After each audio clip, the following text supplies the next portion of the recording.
ગુજરાતી, હું છું અંકુર રાવલ. સમાચારની શરૂઆત કરીએ. ખાનગી હોસ્પિટલમાં ચાલતા ધરતાલ વહીવટનો એક નમૂનો સામે આવ્યો છે અને નેતાઓને જ સારવાર માટે આજીજી કરવી પડે તો સામાન્ય પ્રજાની શું સ્થિતિ હશે, આ સવાલ અહીંયા ઉભો થઈ રહ્યો છે. સુરેન્દ્રનગરની સિયુષા હોસ્પિટલ અને જ્યાં એક ડોક્ટરની બેદરકારીના કારણે મૃત્યુ થયું છે. જિલ્લા ભાજપ ઉપાધ્યક્ષ ભારતીબેન ખોખાણીના દીકરીનું મૃત્યુ થયું છે. ભારતીબેન ખોખાણીના દીકરી કલ્યાણી ખોખાણીની ટીબીની સારવાર ચાલતી હતી. ભારતીબેનના પતિ નિલેશ ખોખાણી પણ ભાજપના પદાધિકારી એ રહ્યા છે અને સારવાર દરમિયાન શુગર લેવલ ઘટી ગયા પછી સારવાર ન મળી હોવાનો આક્ષેપ લાગી રહ્યો છે. તો શુગર ઘટતા ડોક્ટરે યોગ્ય સારવાર ન કરતા મૃત્યુ થયાનો આક્ષેપ લાગી રહ્યો છે. ખાનગી હોસ્પિટલમાં ચાલતી લાલિયાવાડીનો આ સૌથી મોટો પુરાવો. વગ હોવા છતાં સારવાર ન મળતી હોય તો સામાન્ય પ્રજાની સ્થિતિ શું થતી હશે, આ સવાલ અહીંયા થઈ રહ્યો છે. જો એક નેતાની દીકરીને જો આ પરિસ્થિતિ થતી હોય, મોતને ભેટતી હોય, તો સામાન્ય વ્યક્તિની તો શું બેસાર. તો સુરેન્દ્રનગરની આ સિયુષા હોસ્પિટલ અને જેની ઘોર બેદરકારી સામે આવી છે. પરિવાર એ આક્ષેપ એ લગાડી રહ્યો છે. ડોક્ટરે યોગ્ય સારવાર નથી કરી, જેના કારણે તેમની દીકરી મોતને ભેટી છે અને હોસ્પિટલમાં જે રીતે સારવાર અપાઈ રહી છે તેને લઈને પણ તેમણે સવાલો ઉભા કર્યા છે. ખાનગી હોસ્પિટલના ધરતાલ વહીવટનો નમૂનો સુરેન્દ્રનગરથી સામે આવ્યો છે. સિયુષા હોસ્પિટલમાં ડોક્ટરની બેદરકારી અને ડોક્ટરની બેદરકારીના કારણે એક યુવતીએ જીવ ગુમાવવાનો વારો આવ્યો છે. પરિવાર આક્ષેપ લગાડી રહ્યો છે. જિલ્લા ભાજપ ઉપાધ્યક્ષ ભારતીબેન ખોખાણીની દીકરીનું મૃત્યુ થયું છે. કલ્યાણી ખોખાણીની ટીબીની સારવાર ચાલતી હતી અને નિલેશ ખોખાણી પણ ભાજપના પદાધિકારી છે અને રાજકારણમાં સક્રિય. અને જો આ પરિવારના સભ્ય સાથે જો આ પ્રકારની ઘટના બનતી હોય તો સામાન્ય વ્યક્તિ તેની હાલત શું થતી હશે, એ સૌથી મોટો સવાલ. સિયુષા હોસ્પિટલ આસપાસના જે તાલુકા છે, આસપાસના જે ગામડા છે, સુરેન્દ્રનગરની આસપાસના એ ગામડાના લોકો એ સિયુષા પર નિર્ભર છે. કોઈ મોટી તકલીફ થાય, કોઈ મોટી બીમારી, તો તરત જ ત્યાં આસપાસના તાલુકાના આસપાસના ગામડાના લોકો એ સિયુષા હોસ્પિટલમાં સારવાર લેવા માટે આવતા હોય છે. અને જ્યારે ત્યાંથી જ આ પ્રકારની જ્યારે વાત સામે આવે ત્યારે ખરેખર એ ખૂબ ગંભીર બાબત છે. અને પરિવાર એ આરોપ લગાડી રહ્યો છે કે ડોક્ટરે યોગ્ય સારવાર નથી કરી, જેના કારણે તેમની દીકરીનું મૃત્યુ થયું છે. સારવાર દરમિયાન સુગર લેવલ ઘટી ગયું એ પછી પણ ખૂબ કહેવામાં આવ્યું, પણ એ છતાં પણ કોઈ પણ જાતની સારવાર ન કરવામાં આવી, જેના કારણે તેમની દીકરી આજે તેમની સાથે નથી. ખાનગી હોસ્પિટલમાં આ જે લાલિયાવાડી ચાલી રહી છે તેનો સૌથી મોટો નમૂનો. વગ છે તે છતાં પણ, સત્તા છે, પાવર છે તે છતાં પણ તેઓ તેમની દીકરીને ન બચાવી શક્યા. ખાનગી હોસ્પિટલમાં ચાલતા ધરતાલ વહીવટનો નમૂનો એ સામે આવ્યો છે. સુરેન્દ્રનગરમાંથી સુરેન્દ્રનગરની સિયુષા હોસ્પિટલ કે જ્યાં ડોક્ટરની બેદરકારીના કારણે એક દીકરી એ હવે આ દુનિયામાં નથી રહી. જિલ્લા ભાજપ ઉપાધ્યક્ષ ભારતીબેન ખોખાણીની દીકરીનું મૃત્યુ થયું છે. ભારતીબેન ખોખાણીના દીકરી કલ્યાણી ખોખાણીની ટીબીની સારવાર એ સિયુષા હોસ્પિટલમાં ચાલી રહી હતી. ભારતીબેનના પતિ નિલેશ ખોખાણી પણ ભાજપના પદાધિકારી છે.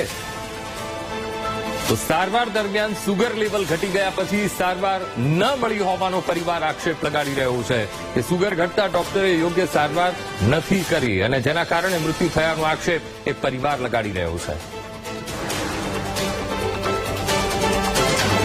તો મૃતકના પિતા નિલેશ ખોખાણી આપણી સાથે લાઈવ જોડાઈ ગયા છે. નિલેશભાઈ, અત્યારની જે પરિસ્થિતિ છે એ ખૂબ ગંભીર પરિસ્થિતિ છે, કારણ કે જે દીકરી જેને મોટી કરી આજે એ દીકરી તમારી વચ્ચે નથી. સિયુષામાં કેવા પ્રકારની સારવાર અપાઈ રહી હતી અને કયા કારણોસર દીકરીએ જીવ ગુમાવવો પડ્યો છે? જી નમસ્કાર.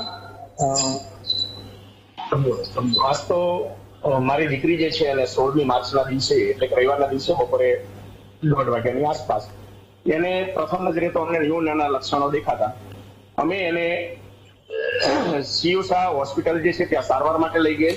એટલે એકચ્યુઅલી એની આપણે સુગરનો પ્રશ્ન હતો, ડાયાબિટીસની એને થોડી તકલીફ હતી પહેલેથી, 13 વર્ષની ઉંમરથી, એટલે એની સારવાર માટે લઈ ગયેલી, પણ અમે તો ન્યુમોનિયા માટે લઈ ગયેલી. પછી ત્યાં 16મીના દિવસે એકદમ ભાલ અવસ્થામાં હતી.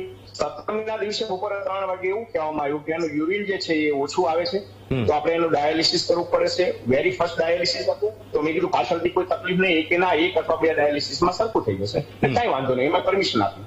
ડાયાલિસિસ પણ સંપૂર્ણપણે પરિપૂર્ણ થઈ ગયું. ડાયાલિસિસમાં આપણે કોઈ ફરિયાદ નથી કરતા કે એમાં કોઈ જેને કહેવાય કે તકલીફ હતી, પણ ડાયાલિસિસ પરિપૂર્ણ થઈ ગયા પછી આઈસીયુ રૂમ જે છે બંને વચ્ચે લગભગ 250 થી 300 ફૂટનું અંતર છે. તો એ દરમિયાન જયારે અમે સ્ટ્રેચરમાંથી ડાયાલિસિસ રૂમથી આઈસીયુ રૂમ સુધી લઈ ગયા હતા, એ દરમિયાન કોઈ નર્સ કે ડોક્ટર પણ હાજર નહોતા. ધીરે ધીરે અમે ત્યાં એને સૌ પ્રથમ તો આઈસીયુમાં 14 નંબરના બેડ પર સ્થાપિત કરી તો કે હવે 4 નંબર પર લઈ લો. એ દરમિયાન લગભગ સમય 5 મિનિટ જેવો થઈ ગયો. એના ચહેરા પરના હાવભાવ જે છે ને એ સુગર લેવલ ડાઉન થાય એટલે તરત આંખો ચડાવી જવી આવું થતું. તો અમે ફરજ પરના જે જવાબદાર નર્સ જે છે એને કીધું બેન તમે જુઓ આ છોકરીનું સુગર લેવલ જુઓ તમે બેભાન થતી હોય કે ના, એ તો આંખો ઘેરાય કે ડાયાલિસિસ થયું છે, તો એમણે ધ્યાન ન આપવું.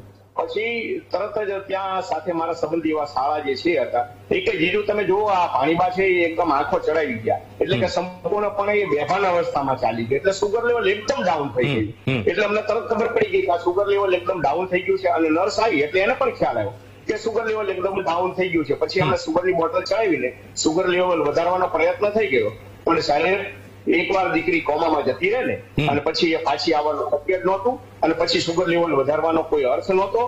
આ ઘટના 17મીના દિવસે રાત્રિના 8 વાગે બની. પછી 18મીના દિવસે સવારે મેં થોડું બધા ડોક્ટરોને બોલાવ્યા, મેં તમે જુઓ આ દીકરીની પરિસ્થિતિ શું છે, છતાં પણ એ મોટું નામ મરી પાડવા તૈયાર નહોતા. મારી દીકરી 18મીના દિવસે બપોરે 21 વાગે મૃત્યુ પામી, છતાં પણ 1 વાગે એ લોકો જે છે દવા મંગાવે છે કે આને આ દવા આપવી પડશે, આને આ દવા આપવી પડશે. એટલે કે દર્દીને નિલેશભાઈ, એક વસ્તુ આપની પાસેથી એ જાણવી છે કે જ્યારે તમે કહ્યું કે ક્રિટિકલ કન્ડિશન ઉભી થઈ રહી હતી અને દીકરીને તમે શિફ્ટ કરી રહ્યા હતા, ત્યાંથી તેમને બીજે શિફ્ટ કરવાની વાત કરી રહ્યા હતા, ત્યારે કોઈ ડોક્ટર એ હાજરમાં હતા કે નહીં? એ વખતે જે છે ને એક નર્સ હતા, તો અમે 14 નંબરની બેડ પર એને સુવડાવી. તો પછી બીજા એક બેન આવ્યા, એ કે અહીંયા નથી સુવડાવવાના, કે અહીંથી એને 4 નંબર પર લઈ લો. 4 નંબર ઉપર વેન્ટિલેટર એક લાઈનમાં છે. બેન આની તમે પરિસ્થિતિ તો જુઓ, આ દીકરીને ઘડી શાંતિ તો લેવા દો, એ આંખો ચડાવી જાય છે. એ કે ના અમે ત્યાં લઈ લઈએ, કાંઈ ન થાય એમ કરીને ત્યાં લઈ લીધી. અને લગભગ 1 મિનિટના સમયમાં તે એકદમ બેભાન અવસ્થામાં ચાલી ગઈ. એ પછી મારી દીકરી જે છે મૃત્યુ પર્યંત સુધી એને આંખ નથી ખોલી. તો એટલે અમારો આરોપ એ છે કે સાહેબ શિવસા મેડિકલ કોલેજ જે છે એની અંદર આ લોકો R1 કેટેગરીના લોકોને ટ્રીટમેન્ટ માટે બોલાવે છે, એટલે કે એકદમ શીખવ ડોક્ટર. તો મારું એ કહેવાનું છે કે કોઈ ફૂલ જેવી કોમલ દીકરી હોય, કોઈ નાનો દીકરો હોય કે કોઈ વડીલો હોય, તો એના જીવના જોખમે શું આ લોકોએ ડોક્ટર તૈયાર કરવાના છે? મારી એક વિનંતી છે કે તમે આજે આ દેશની અંદર આવડા મોટા ખર્ચે જયારે મેડિકલ કોલેજ આપણે સ્થાપિત કરતા હોય તો ડોક્ટર તૈયાર કરવા જ જોઈએ, એ સારી વાત છે, હું એને બિરદાવું છું. પણ શું તમે આવી દીકરીઓ કે નાના યુવાન દીકરાઓ જે છે એના ભોગે, હું એમ કહું છું કે તમે R3 કેટેગરીના તજજ્ઞો જે છે, સારા એવા તજજ્ઞો જે છે, એની નિગરાનીમાં તમે R1 કેટેગરીના ડોક્ટરને તમે જ્ઞાન આપો ને, તમે તૈયાર કરો ને. આ તો એક સાઈડ છે ને અખતરા કેન્દ્ર એટલે કે એક્સપેરિમેન્ટલ સેન્ટર બની ગયું એવું છે. આ ઉપરાંત તમે જુઓ તો મેડિકલ સ્ટોરની અંદર પણ સાહેબ અમે જયારે દવા લેવા માટે જઈએ ને ત્યારે 45 મિનિટના વેઇટિંગ હોય છે સાહેબ.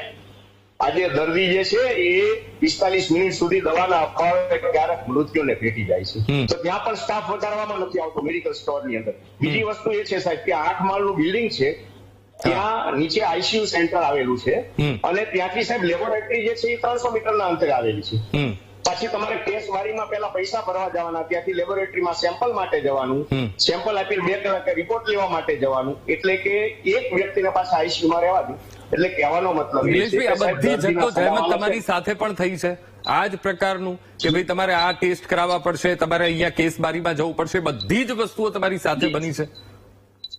જી બધી બની છે સાહેબ. અમારે ત્યાં કેવું છે કે હું અને મારા મિસિસ ત્યાં સાથે રહેતા, પછી હું છે ત્યાં ગળફાનો, મને તો સાહેબ એ વાતનો ખરેખર દુઃખ છે કે મારી દીકરીનો ગળફાનો રિપોર્ટ એ લોકોએ સોમવારે મોકલો અને મારી દીકરી મંગળવારે મૃત્યુને ભેટી, તો હજી એનો રિપોર્ટ ગયો ને એ લોકો કે ગુરુવારના દિવસે આવશે.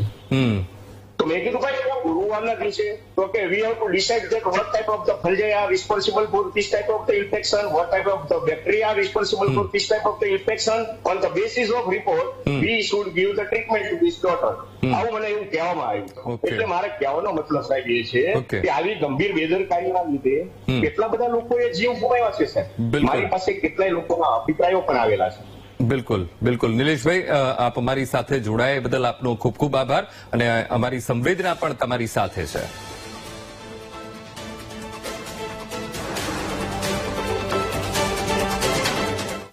અમદાવાદના મેઘાણીનગરમાં બાળકીની હત્યાનો ભેદ ઉકેલાયો છે.